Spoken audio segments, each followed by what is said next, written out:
Running a business comes with a lot of what ifs, but luckily there's a simple answer to them. Shopify. It's the commerce platform behind millions of businesses, including Thrive Cosmetics and Momofuku, and it'll help you with everything you need. From website design and marketing to boosting sales and expanding operations, Shopify can get the job done and make your dream a reality. Turn those what ifs into... Sign up for your $1 per month trial at shopify.com/special offer. Welcome back. We're back in the Stone Zone, and now I'm joined by one of my favorite guests, Colonel John Mills. Colonel Mills is a national security professional with service in 5 eras in American history, the Cold War, the Peace Dividend, the War on Terror, and the World in Chaos, and now, of course, the Great Power Showdown. And he has been active in the fight to save our republic. He's a former director of cybersecurity, policy, strategy, and international affairs at the Department of Defense. And today, Colonel Mills is a senior fellow at the Center for Security Policy, and he writes a lively page on Substack. Colonel Mills, welcome back into the Stone Zone. No, thank you, Roger. Always an honor to be on the show. Thank you so much. So here is some breaking news I want to get your reaction to. Congresswoman Anna Paulina Luna has announced that she is introducing the American Privacy Restoration Act to fully repeal the Patriot Act and strip rogue intelligence officers of their extraordinary mass surveillance powers. Since the passage of the USA Patriot Act in the aftermath of 9/11, she says, the intelligence agency officials have used their mass surveillance tools to settle personal scores, interfere in elections, and spy on untold numbers of innocent Americans. Colonel Mills, what is your reaction to this news? Well, we've gone through this so many times about mass surveillance, and oh my gosh, I think it's the Section 702, which was introduced in 2008. I worked on that original package. At the time, it seemed to make sense. It seemed logical. It was targeting foreign terrorists. And then guess what? It was used against us.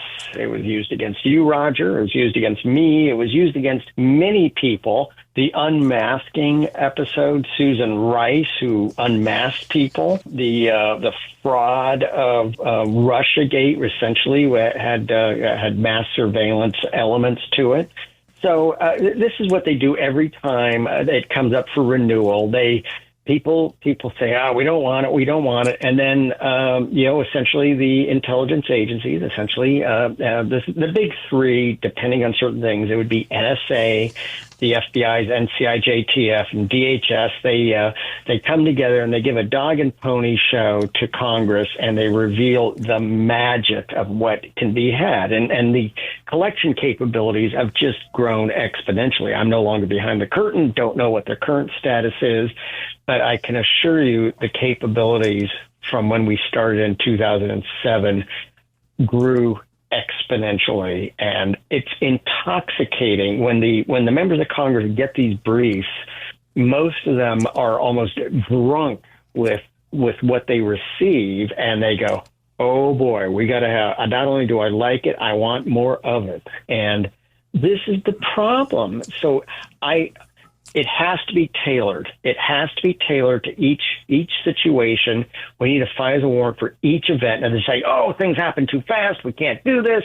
We need broad surveillance. And again, they give these briefings that blow the socks off of these members of Congress, and they cave and fold and say, oh, yeah. It's intoxicating when they are exposed to the powers of what can be done. But all magic comes with a price, and just because we can do it doesn't mean we should. Yeah, look, I admit that I was not always a supporter of Congresswoman Anna Paulina Luna. In fact, I was a critic, but I'm also a big enough man to admit that I was entirely wrong. She has turned out to be a MAGA firebrand. I think she's done an excellent job at trying to figure out what the government is holding back regarding the assassination of President John F. Kennedy, Senator Robert Kennedy, and Dr. Martin Luther King.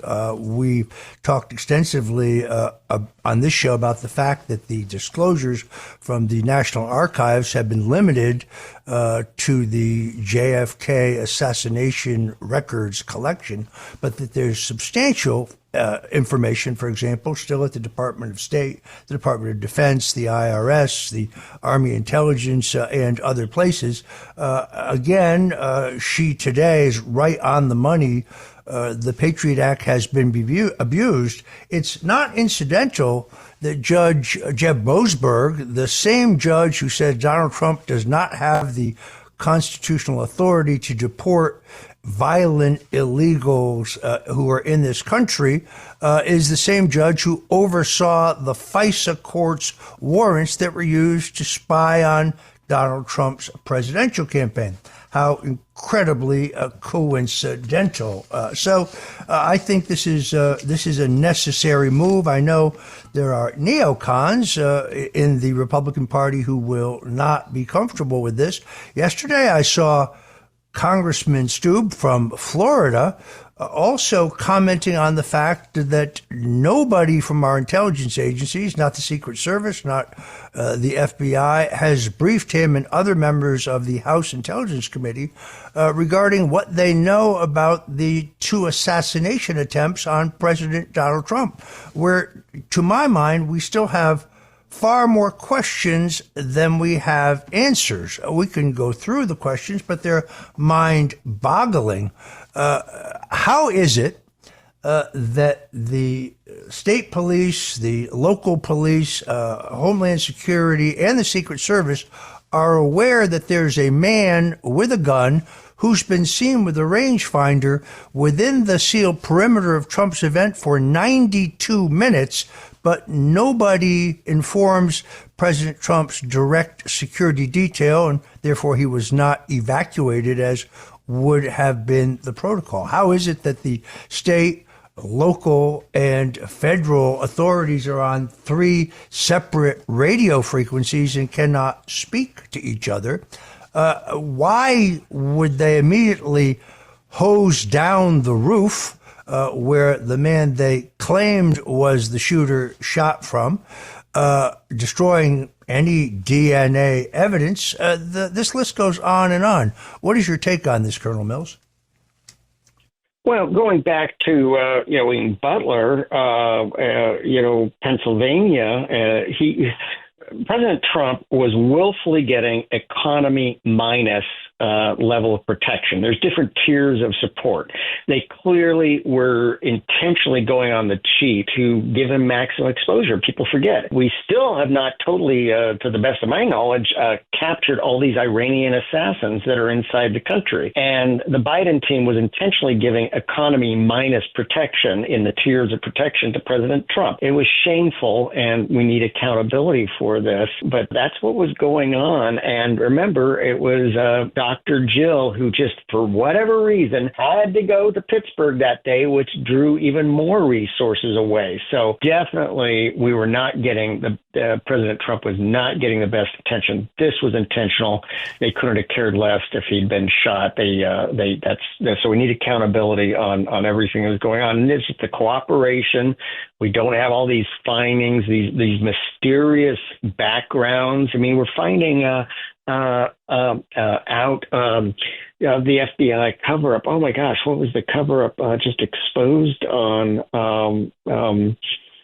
But it's willful on what is going on here with the FBI and their dismissals of motives that are important.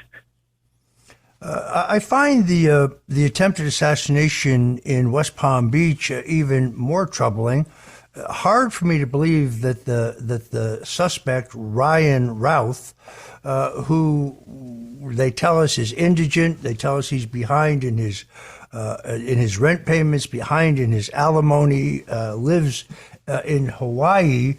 How does he afford to fly to the United States? How does he afford to fly to all these European capitals? How does he afford to fly to Ukraine, where we've seen video footage of him? How does he obtain a gun when he's in Florida? How does he hide for some 18 hours outside Trump's West Palm Beach golf club undetected? It just seems highly unlikely that the intelligence agencies have no knowledge of Mr. Routh and his background. Yeah, absolutely. I mean, these are important details. They say no political motive. Are you kidding me? They just, and back to the Butler shooting, same thing. They just, this superficial level of introspection and investigation into these matters. Yeah, right. Ruth in Palm Beach. I mean, come on. That guy was on the golf course. I mean, it wasn't until the last moment he was noticed. How did this happen? This was intentional setups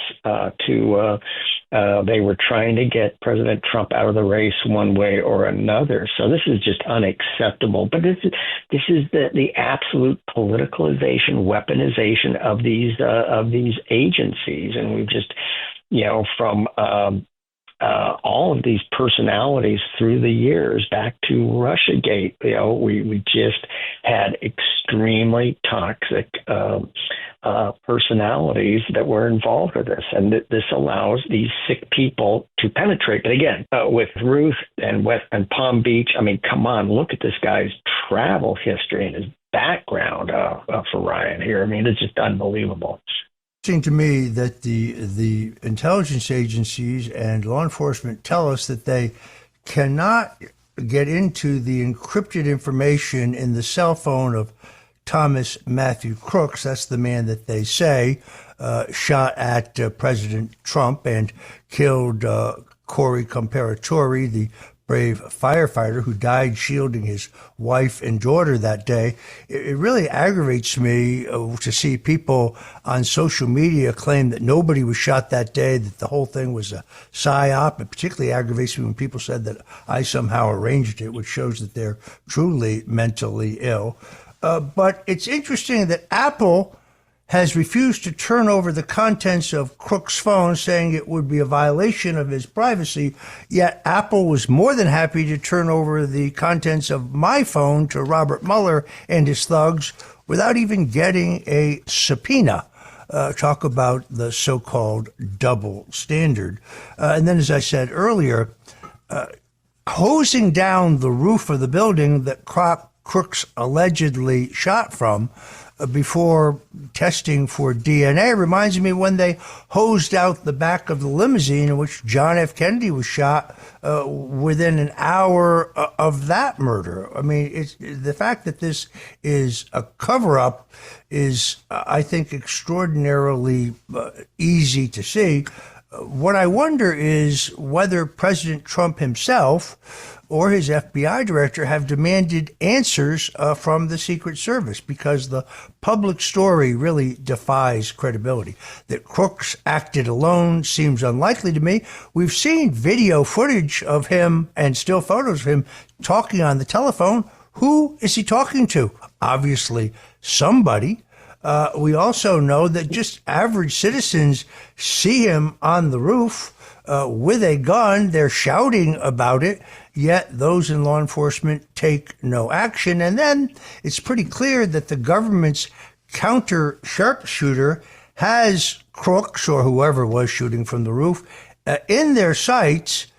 But instead of shooting and killing him, which is what the protocol would require in the case of a presidential candidate who's a protectee of the Secret Service, they wait until he gets off 8 shots before he's killed.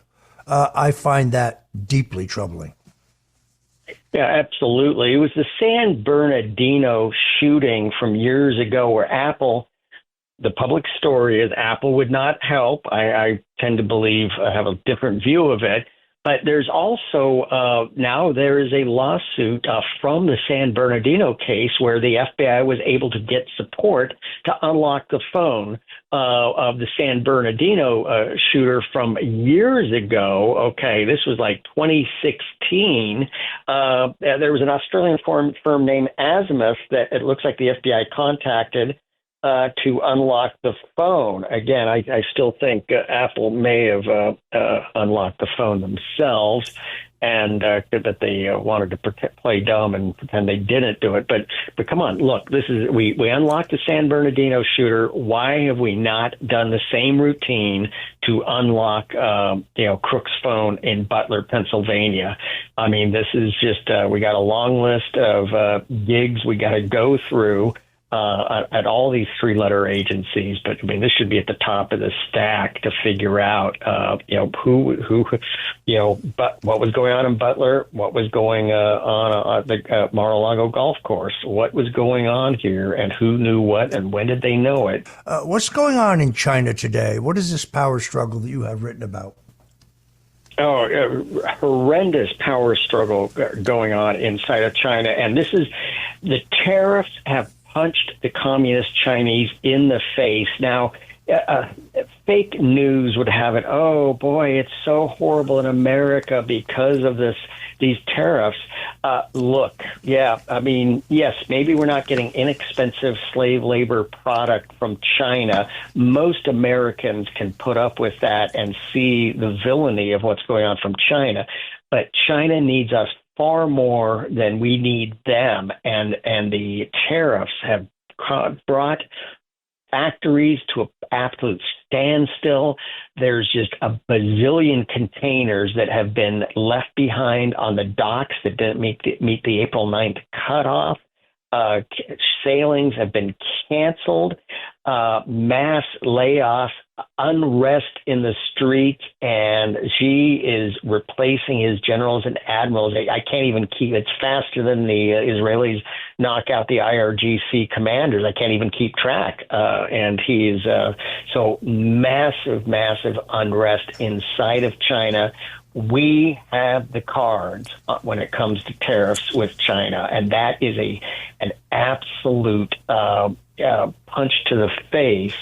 And that's because President Trump is a businessman, and he has great people working for him, Scott Bessent and others that know the power of our tariffs on shaping the behavior of communist China. Pete Hegseth, in the meantime, has been talking about reorganizing our Defense Department. Let's listen to Pete Hegseth. More pronouns, no more climate change obsession, no more emergency vaccine mandates, no more dudes in dresses. We're done with that.